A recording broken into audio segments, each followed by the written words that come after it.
Elsa here. Today's book is Horton Hatches the Egg. Sighed Macy. A lazy bird hatching an egg. I'm tired and I'm bored, and I have kinks in my leg. From just sitting here day after day, it's work. How I hate it!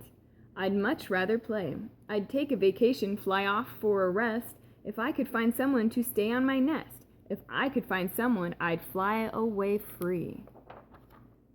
Then Horton the elephant passed by her tree. Hello, called the lazy bird, smiling her best. You've nothing to do, and I do need a rest. Would you like to sit on the egg in my nest? The elephant laughed. Why, of all silly things, I haven't feathers and I haven't wings. Me on your egg? Why, doesn't that make sense? Your egg is so small, ma'am, I am so immense. Toot, toot, answered Maisie. I know you're not small, but I'm sure you can do it. No trouble at all. Just sit on it softly. You're gentle and kind. Come, be a good fellow. I know you won't mind. I can't, said the elephant. Please, begged Maisie, the bird. I won't be gone long, sir. I give you my word. I'll hurry right back, while I'll never be missed. Very well, said the elephant. Since you insist you want a vacation, go fly off and take it. I'll sit on your egg and I'll try not to break it. I'll stay and I'll be faithful. I mean what I say. Toodaloo, sang out Maisie and fluttered away. The first thing to do, murmured Horton. Let's see. The first thing to do is prop up this tree and make it much stronger. That has to be done before I get on it. I must weigh a ton. Then carefully, tenderly, gently he crept up the trunk to the nest where the little egg slept. Then Horton the elephant smiled. Now that's that. And then he sat, and he sat, and he sat, and he sat. And he sat all day, and he kept that egg warm, and he sat all that night through a terrible storm. It poured and it lightened, it thundered, it rumbled. This isn't much fun, the poor elephant grumbled. I wish she'd come back, 'cause I'm cold and I'm wet. I hope that Maisie bird doesn't forget. But Maisie, by this time, was far beyond reach, enjoying the sunshine way off in Palm Beach. And having such fun, such a wonderful rest, decided she'd never go back to her nest. So Horton kept sitting there day after day, and soon it was autumn. The leaves blew away, and then came the winter, the snow and the sleet, and icicles hung from his trunk and his feet. But Horton kept sitting and said with a sneeze, I'll stay on this egg and won't let it freeze. I meant what I said, and I said what I meant, an elephant's faithful 100%.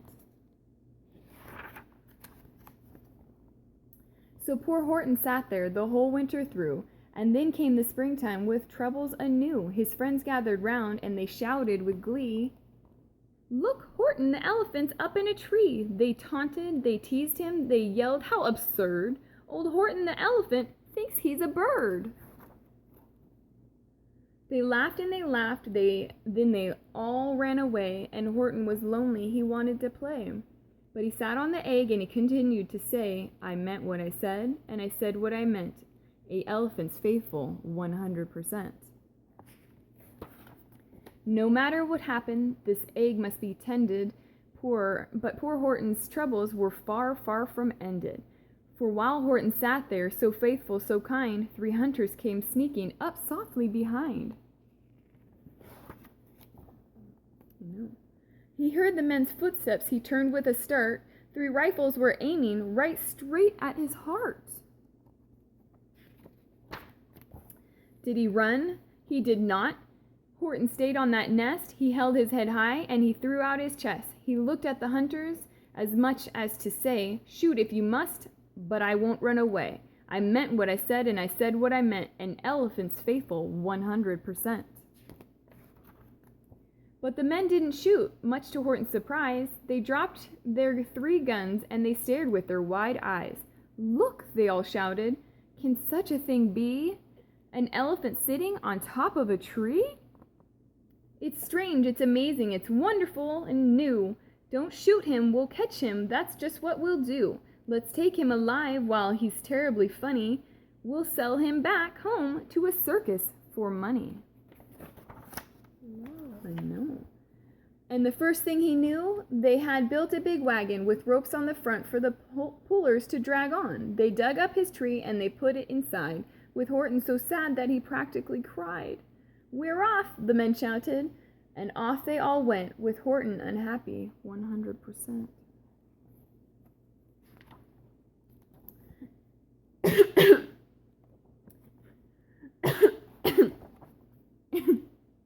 Excuse me. Must have been a snowflake. Up out of the jungle, up into the sky, up over the mountains 10,000 feet high, then down the mountains and down to the sea went the cart with the elephant, egg, nest, and tree. Then out of the wagon and onto a ship, out over the ocean, and oh, what a trip! Rolling and tossing and splashing with the spray, and Horton said day after day, "I meant what I said and I said what I meant, but oh, I am seasick 100%. Oh, he doesn't feel well. After bobbing around for 2 weeks like a cork, they landed at last in the town of New York. "All ashore!" the men shouted, and down with a lurch went Horton the elephant, still on his perch, tied onto a board that could just scarcely hold him. Bump!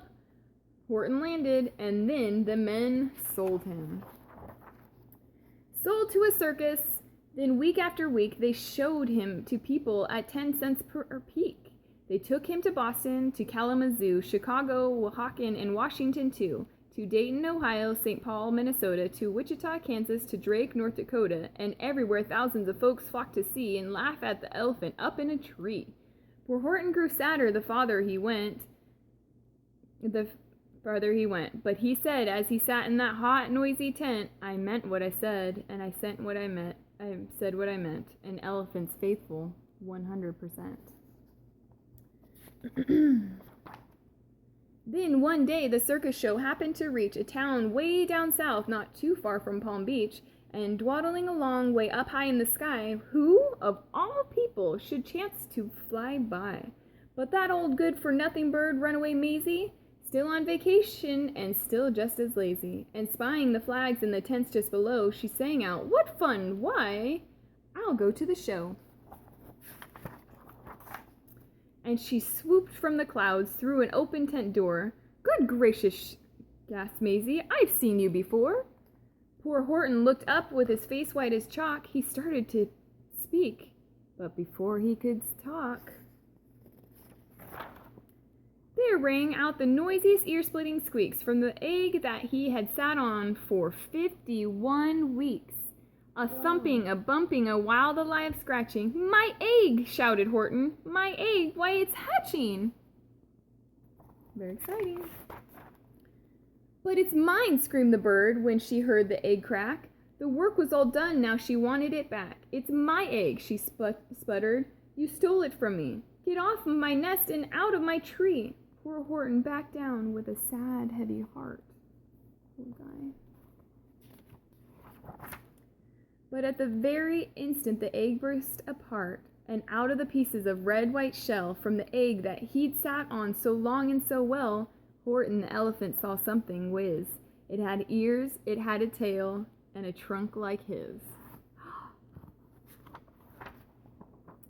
And the people came shouting, "What's all this about?" They looked and they stared with their eyes popping out. Then they cheered and they cheered and they cheered more and more. They'd never seen anything like it before. "My goodness, my gracious," they shouted. "My word, it's something brand new. It's an elephant bird."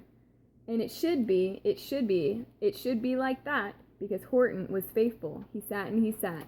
He meant what he said, and he said what he meant. And they sent him home happy 100%. The end. I hope you enjoyed the book from Dr. Seuss. Stay tuned for more books with Elsa. Have a good day and stay warm.